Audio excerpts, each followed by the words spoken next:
For this lab, I'm going to go over how to do the transition metal chemistry lab. Now, the lab itself uses these little containers, and inside of the container is going to be, depending on the container that you get, some of them dried out, so some of them might, like this, it's empty, there's just a little solid in there, and some of them might still be filled with liquid. It really depends on if they dried out or not, but either way, the lab will work. So what you're going to do is you are going to write the formulas down. So for this first one, this one is Cu SO4 dot. It's actually not on here. Dot 5H2O. So this is copper sulfate pentahydrate. It's a compound that we use quite often. It is blue. So you would, whether you have the bluish liquid or this blue crystal, you would call it color blue.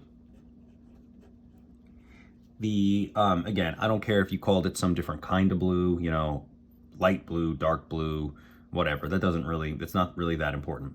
So what you're going to do is you're going to calculate the GFM. So that's easy enough to do. We should know how to do that.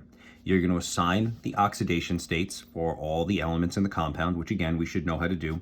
We've got a rule for H, we've got a rule for O, there's a rule for this O. You can figure out the copper, you know how to do this, like when we name it, and then you should be able to figure out the sulfur as well. Once you assign all your oxidation states, you are going to tell me the ion responsible for the color. So the ion responsible for the color is always the transition metal, which is the middle block on your periodic table. So in this case, it's going to be the copper with whatever charge it happens to have. I'll let you figure out the charge. So that's going to be the ion responsible for the, or the metal ion responsible for the color. So without the copper, this stuff wouldn't be blue.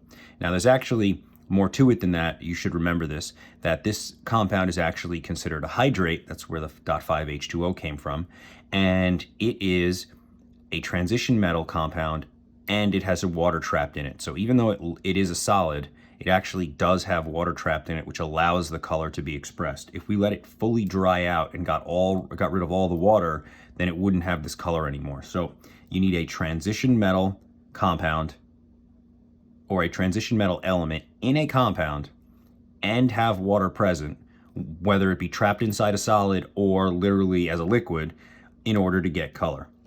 So it's going to be copper plus the oxidation state from this particular compound. I'll let you figure it out.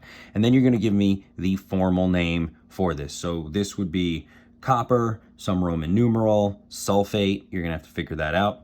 And then the .5H2O is just pentahydrate. So you name the CuSO4 part, and then the pentahydrate is just extra. You don't really need to know how to name that. That's less important. But that's how you're doing the lab. There are a bunch of questions on this. So I actually already answered one as to number one, what two requirements do a transition metal need to create color?